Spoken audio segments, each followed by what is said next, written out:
Paris में Olympic खेलों का शानदार आगाज। सीन नदी में नाव पर परेड के साथ हुई ओपनिंग सेरेमनी। देखने उमड़े 3 लाख से ज्यादा लोग। बैडमिंटन स्टार पीवी सिंधु और टेबल टेनिस के दिग्गज शरद कमल ने ओपनिंग सेरेमनी में किया भारतीय दल का नेतृत्व, बने भारत के ध्वजवाहक। पेरिस ओलंपिक में भारत के 117 खिलाड़ी ले रहे हैं भाग। कुर्ता बंडी सेट पहनकर उतरे पुरुष एथलीट। तिरंगे को दर्शाती मैचिंग साड़ी में नजर आई महिला एथलीट। पीएम मोदी ने दी भारतीय दल को शुभकामनाएं। सोशल मीडिया पर लिखा, हर एथलीट भारत का गौरव, सभी चमके और सच्ची खेल भावना को अपनाएं, अपने असाधारण प्रदर्शन से हमें प्रेरित करें। पेरिस में ओलंपिक ओपनिंग सेरेमनी में हुई बारिश। रेनकोट में नजर आई अंबानी फैमिली। ओलंपिक की ओपनिंग सेरेमनी में शामिल हुई कई भारतीय हस्तियां। फिल्म स्टार रामचरण भी बने समारोह के गवाह। केंद्रीय खेल मंत्री मनसुख मांडविया और फिल्म स्टार आयुष्मान खुराना ने जारी किया भारतीय दल का यादगार टी शर्ट। खिलाड़ियों का हौसला बढ़ाने की अपील। पेरिस ओलंपिक में आज कई मुकाबलों में शामिल होंगे भारतीय खिलाड़ी। बैडमिंटन, मुक्केबाजी, हॉकी समेत कुल 7 खेलों में दिखाएंगे दमखम। ओलंपिक खेलों की ओपनिंग सेरेमनी देखने पेरिस में उमड़ा जनसैलाब। बारिश के बावजूद फैंस में दिखा उत्साह। ओलंपिक खेलों के लिए पेरिस में कड़ी सुरक्षा। 45,000 से ज्यादा पुलिसकर्मी तैनात। ओपनिंग सेरेमनी के दौरान चप्पे चप्पे पर दिखे जबरदस्त सुरक्षा बंदोबस्त। पेरिस ओलंपिक की ओपनिंग सेरेमनी में सितारों का जलवा। लेडी गागा ने लूट ली महफिल। कैनेडियन सिंगर सेलिन डियोन ने भी पेरिस ओलंपिक में ओपनिंग सेरेमनी में जमाया रंग। पॉप स्टार आया नाकामुरा ने भी किया परफॉर्म। मशहूर फुटबॉलर जिनेदिन जिदान और टेनिस स्टार राफेल नडाल ने थामी ओलंपिक की मशाल। ओपनिंग सेरेमनी को बनाया यादगार। ओपनिंग सेरेमनी के दौरान प्रज्वलित की गई ring of flames. Hot air balloon भी उड़ाया गया। ओपनिंग सेरेमनी के दौरान कलाबाजों ने दिखाए शानदार करतब। पहली बार खुले में हुआ ओलंपिक का शुभारंभ। दिल्ली और आसपास के इलाकों में आज भी बारिश के आसार। गर्मी से रह सकती है राहत। दिल्ली में मौसम विभाग ने जारी किया येलो अलर्ट। आज भी छाए रह सकते हैं बादल, हो सकती है झमाझम बरसात। दिल्ली में कल हुई जोरदार बारिश से तापमान में आई गिरावट। उमस में भी आई कमी। दिल्ली में आज अधिकतम तापमान 35 डिग्री रहने के आसार। न्यूनतम तापमान रह सकता है 26 डिग्री के आसपास। मौसम के जानकारों के मुताबिक वीकेंड पर पश्चिमी उत्तर प्रदेश में भी हो सकती है बारिश। 3 दिन बारिश का येलो अलर्ट। महाराष्ट्र में अभी जारी रहेगा जोरदार बारिश का दौर। आज 8 जिलों में ऑरेंज अलर्ट। मुंबई में आज बारिश का येलो अलर्ट। ठाणे सहित कुछ जगहों पर हो सकती है भारी बारिश। महाराष्ट्र के हिंगोली में पिछले 4 दिनों से लगातार बारिश। निचले इलाकों में भरा पानी। गुजरात के कई जिलों में अगले 5 दिन के लिए भारी बारिश का अलर्ट। मछुआरों को समुद्र में नहीं जाने की दी गई चेतावनी। आज दक्षिण गुजरात के सूरत, नवसारी, वलसाड, दमन, दादर और नगर हवेली में भारी बारिश का ऑरेंज अलर्ट। सौराष्ट्र के राजकोट, जूनागढ़ सहित कई इलाकों में येलो अलर्ट। राजस्थान में अगले सप्ताह फिर सक्रिय हो सकता है मानसून। कई इलाकों में हो सकती है भारी बारिश। मध्य प्रदेश में अगले 4 दिन बारिश का अलर्ट। भोपाल सहित कई इलाकों में हो सकती है भारी बारिश। उत्तराखंड के देहरादून और बागेश्वर में आज भारी बारिश का अलर्ट। सभी स्कूलों में छुट्टी। हिमाचल प्रदेश में कांगड़ा जिले के पालमपुर में हुई जोरदार बारिश। जनजीवन प्रभावित, लेकिन गर्मी से राहत। पालमपुर में 1 हफ्ते बाद हुई झमाझम बारिश। नदी नाले उफान पर, सड़कों पर आया पानी। ओडिशा में अगले 4 दिन भारी बारिश के आसार। बंगाल की खाड़ी में कम दबाव का असर। कर्नाटक के हुबली में बारिश से मौसम हुआ सुहाना। लोगों को गर्मी और उमस से मिली राहत। टिहरी गढ़वाल में लगातार बारिश से उफान पर आई नदी। तेज बहाव और बढ़े हुए जलस्तर से बढ़ा बाढ़ का खतरा। रायसेन में भारी बारिश के चलते लोगों के घरों में घुसा पानी। जनजीवन हुआ अस्त व्यस्त। रायसेन में सड़कों पर हुआ जल भराव। आवागमन में लोगों को करना पड़ रहा है परेशानियों का सामना। श्रीनगर में गर्मी से लोगों के लिए मुसीबत बनी। तेज गर्मी से सूखने लगे जल स्रोत। दिल्ली में आज नीति आयोग की गवर्निंग काउंसिल की अहम बैठक। 2047 तक विकसित भारत बनाने पर रहेगा फोकस। राष्ट्रपति भवन के कल्चरल सेंटर में होगी नीति आयोग की बैठक। प्रधानमंत्री नरेंद्र मोदी करेंगे अध्यक्षता। दिसंबर में मुख्य सचिवों की बैठक की सिफारिशों पर भी होगी चर्चा। बीजेपी शासित राज्यों के मुख्यमंत्री नीति आयोग बैठक में लेंगे भाग। केंद्र शासित प्रदेशों के उपराज्यपाल और कई केंद्रीय मंत्री भी रहेंगे मौजूद। नीति आयोग की बैठक में शामिल होंगी पश्चिम बंगाल की मुख्यमंत्री ममता बनर्जी। योजना आयोग बहाल करने की मांग, बजट को लेकर दर्ज करा सकते हैं विरोध। नीति आयोग की बैठक में कांग्रेस शासित राज्यों के सीएम नहीं होंगे शामिल। तमिलनाडु, केरल, पंजाब के सीएम भी करेंगे बहिष्कार। आज पीएम मोदी के साथ बीजेपी शासित राज्यों के मुख्यमंत्रियों की बैठक। दिल्ली में बीजेपी मुख्यालय में 2 दिन चलेगी बैठक। सूत्रों के मुताबिक पीएम मोदी के सामने अपने कार्यकाल में हुए कामों पर प्रेजेंटेशन दे सकते हैं मुख्यमंत्री। उपलब्धियों की दे सकते हैं जानकारी। दिल्ली में मौजूद है यूपी के सीएम योगी आदित्यनाथ। पीएम मोदी और गृह मंत्री अमित शाह से करेंगे मुलाकात। सूत्रों के मुताबिक यूपी के मुख्यमंत्री योगी आदित्यनाथ ने बीजेपी के संगठन मंत्री बीएल संतोष से की मुलाकात। यूपी की 10 विधानसभा सीटों पर उपचुनाव और राजनीतिक हालात पर चर्चा।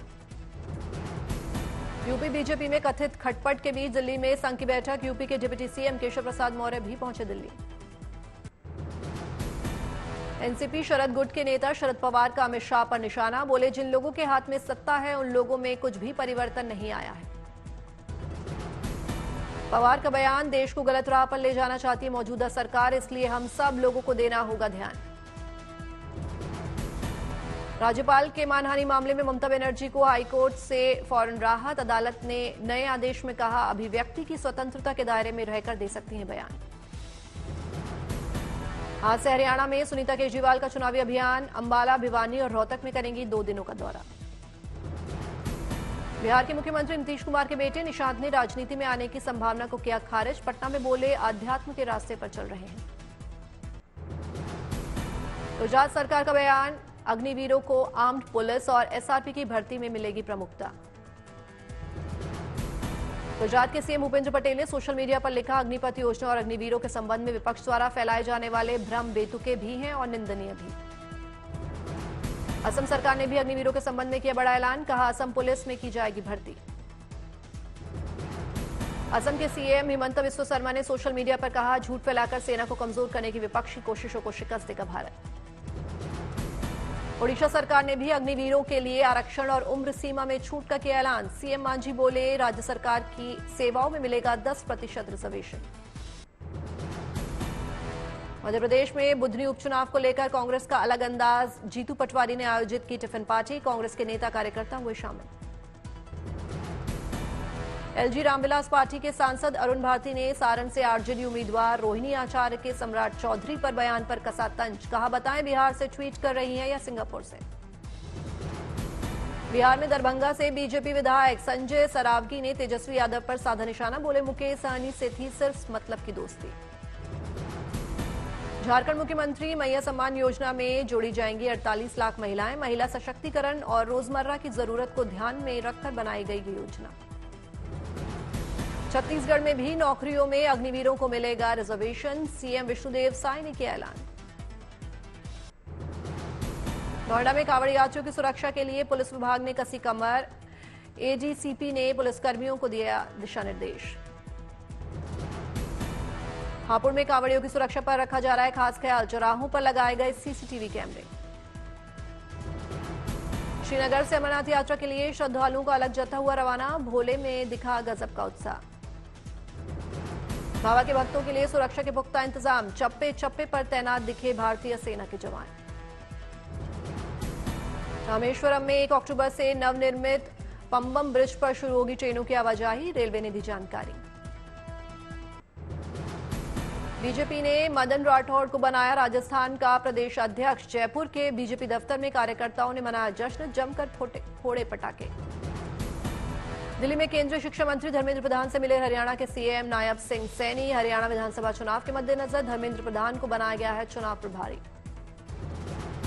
भुवनेश्वर में आम जनता के साथ विभिन्न संगठनों ने सीएम मोहन चरण मांझी से की मुलाकात। सीएम को राज्य के बजट के लिए दी बधाई।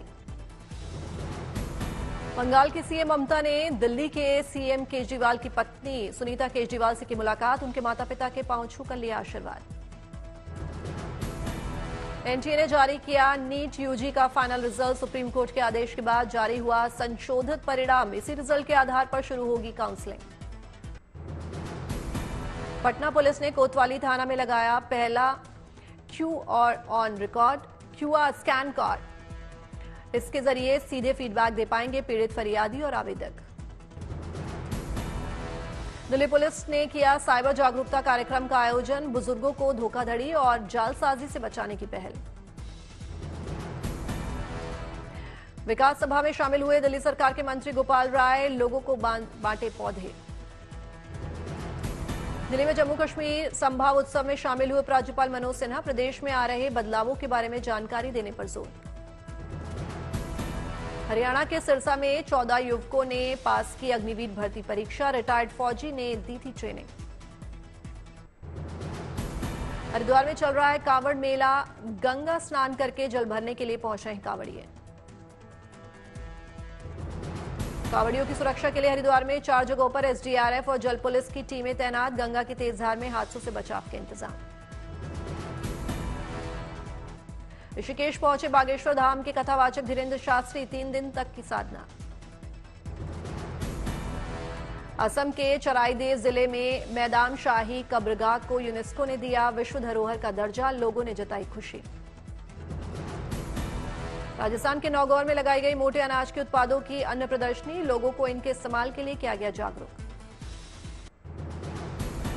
दिल्ली में इंडिया गेट पर वायुसेना की ओर से अग्निवीर वायु महिला ड्रिल टीम का प्रदर्शन, महिला अग्निवीरों ने वायुसेना बैंड के साथ की ताकत और एकता की नुमाइश। 670 अरब डॉलर के रिकॉर्ड स्तर पर पहुंचा भारत का विदेशी मुद्रा भंडार, 3 हफ्ते में 18 अरब डॉलर से ज्यादा की बढ़ोतरी। गुजरात की बनास डेयरी के साथ सुजुकी मोटर्स ने किया 250 करोड़ का समझौता, 5 बायो सीएनजी प्लांट लगाने की तैयारी। हिमाचल हाईकोर्ट का बड़ा फैसला, कहा पर्यावरण को स्वच्छ बनाए रखने के लिए सरकार पर्यटकों से वसूले फीस। हिमाचल हाईकोर्ट ने राज्य में आने वाले सैलानियों को साथ गार्बेज बैग रखने के लिए कहा, राज्य सरकार को पर्यावरण संरक्षण के लिए एक विशेष कार्य बल स्थापित करने के भी दिए गए आदेश। उत्तराखंड आने वाली सभी गाड़ियों में डस्टबिन और गार्बेज बैग लगाने के नियम का सख्ती से करवाया जाएगा पालन, मुख्य सचिव का निर्देश। कुछ चुने हुए नेशनल हाईवे पर लगेगा ग्लोबल नेविगेशन सैटेलाइट सिस्टम आधारित टोल कलेक्शन सिस्टम, सड़क परिवहन मंत्रालय का फैसला। सीबीआई ने ऑपरेशन चक्रपात 2 के तहत 43 लोगों को गुरुग्राम से किया गिरफ्तार, कॉल सेंटर से विदेशी नागरिकों को किया जा रहा था ठगी का शिकार, गिरफ्तारी को चुनौती देने वाली याचिका पर राउज एवेन्यू कोर्ट आज करेगा सुनवाई। दुबई से ऑपरेट होने वाले साइबर फ्रॉड गिरोह का सूरत साइबर सेल ने किया पर्दाफाश, debit card, bank passbook, pre active SIM card के साथ 6 लोग गिरफ्तार। दिसंबर में भारत के दौरे पर आएंगे मशहूर संगीतकार ब्रायन एडम्स, 4 शहरों में करेंगे कॉन्सर्ट। अक्षय कुमार और ट्विंकल खन्ना ने सोशल मीडिया पर पोस्ट किया अफ्रीका में छुट्टियां बिताने का वीडियो, रितुंगा डांस करते आए नजर।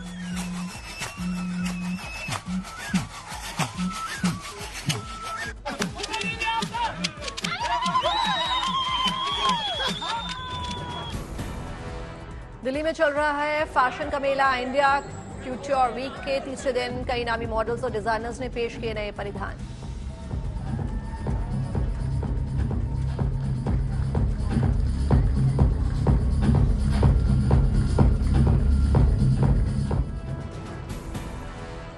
ब्रेकअप की अटकलों के बीच दिल्ली में एक साथ दिखे मलाइका अरोड़ा और अर्जुन कपूर, इंडिया कॉट्योर वीक 2024 में आए नजर। अगले साल गर्मियों में रिलीज हो सकती है कांतारा 2, पूरी हो चुकी है ज्यादातर शूटिंग।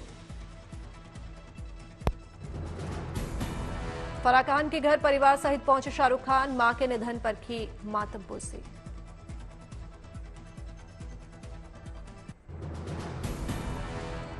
एशिया कप के फाइनल में कल श्रीलंका से होगा भारतीय महिला टीम का मुकाबला, दूसरे सेमीफाइनल्स में श्रीलंका ने पाकिस्तान को 3 विकेट से दी मात। भारतीय टीम ने 9वीं बार बनाई है महिला एशिया कप के फाइनल में जगह। 7 बार चैंपियंस रह चुकी है टीम इंडिया। भारतीय महिला क्रिकेट टीम ने बांग्लादेश को सेमीफाइनल में 10 विकेट से रौंदकर एशिया कप के फाइनल में बनाई जगह। ओपनर शेफाली वर्मा और स्मृति मंधाना ने मिलकर ही टीम को जीत तक पहुंचा दिया। शेफाली ने 26 और स्मृति ने खेली 55 रनों की शानदार नाबाद पारी।